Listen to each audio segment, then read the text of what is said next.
biya kamal gwaseme chang wala bana ngi ka do badan der an Facebook de der je che ka je medong te karami mo mi chi login ka Facebook du chit ko dong der an no der password du ke security du man gang ni Facebook du dong der je watch but kenyam der login ka Facebook du kuji no ban je che gwaseme medong te ram chi login ka Facebook do bukone on gwad me ke janda na bangi ke yagwas mani bukon we ka kan center ka Facebook be yenyo di yagwas mani so ni gorno jin bingi de me bija gor ka do bada ndi ngai ke jeno angam shi login ka Facebook do ka dire caption di na bana je ka jen ngi chamani ane chana to akan kono ni am please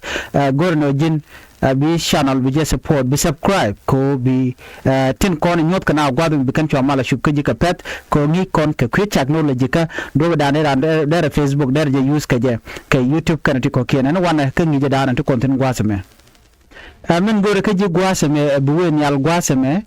kole la chwedu nyal na bi turudu bi janen mi ci turu yenen bi je twanyin turudu be ji nung titini ati tugur kon gwasame bi ben ping gwadame ati mi chelel gwadame no setting and privacy me gore jeno bi twany ne mene twanya be ji nung ne me mi ci nung ne me gore jeno jin bi setting me bi je twany setting twanya twendu ka je be ji nung ano ka kamudo dien ano be ji nung na mene shimnen kon mo gwasame ne me jenda na bana dielten mi gore no akan center mene akan center me gore jeno jin bi je twany ko jen gwada dan bu kon mo gor kon bu kon ojekten ano bi akan bi je she mutera ramu shi login tin ke tera mo mi shi waitin ke je login ke device de mo dong shi jen jiram dan shi login bu kon je gwasame ka jen listen mene gwasame twanya and password and security me twanya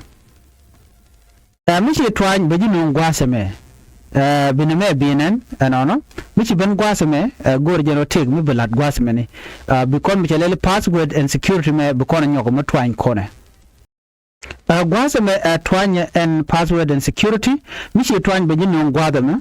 I have to get these things out of the way. Guadman tell me chikon nung titi. Chikon password and security chikon twine guadman. Tim go kon guadman. Chikon go change password. Chikon go two-factor authentication. Good kon me. Michelelo where you log in. Where you log it in. A guadadan and she log in ten. No, bukona twine and me. You know. Mito gaji bishu twine. No, bukon we ka men bukon ojek ten guasameni. Twanya name twanya where you are logging in michi twany be jinu name chetama be nyon ninga dial godman bukon twanya name shika shodu be shu twanya godman tam be shodu be twany ko be kon chunu manda na gor kona michi twany gwasme be jinu titine be nyon akan godman la kan login activity be kanungi chirmanan kon gwasme to computer thing and to mobile thing nyok gwad man gor kono long take wheat to gwad me ti be nyo the wheat kon ni login ten shede me don ken recognize man na gor and gor jeno bi ngaje no e device den me shadu no mo ko mi shedu ndo bi gor bi wo ka ken device ti kel beto an gwase me ko bi akule ne no emendien me shadu no bi kel bi pi gwad me mi shad your mi shi jen gwad an login ten don ara den chi try and no da login ten no mishi twany bejinu ngame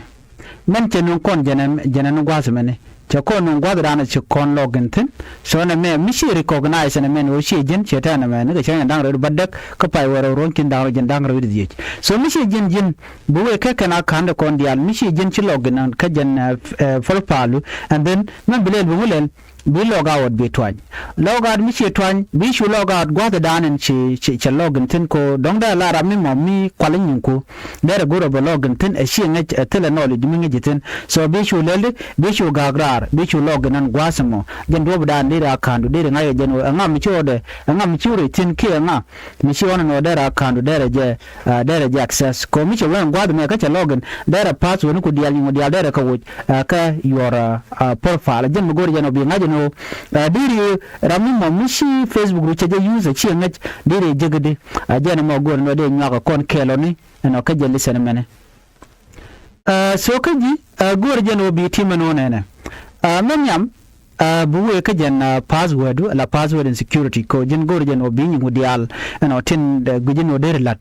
dere kala da gwa cha teram mo login ka dundu and then the dial dere ka gor ban men da nan ci ko tin na meni na me jen da na gor kona ci mi ci kona je already where you log it in ke gwa da na ci login tin country ci login tin mobile ci login tin so mi ci tin kon ci ka gor kap ci mobile mi shadu ni shenen tin gor je no be log out automatically mi ci log out ci bi disturb amani chor mu dinyi kwal bane bi shi gawrar so listen me dara gwa ko kon ko dara andero da ngejo dunda sab wala shi sab ana me janda na gore de nya kon kel please mi jiram jidit gwa same ka jen gwa da ngika na tinen ka do bande facebook de use ka je ko goro bi subscribe ko bi tin di ala kon ngi ala kon ba no gwa bi kan chwa mala shukji ana bana nyo je kan ni to dien biya ta kamal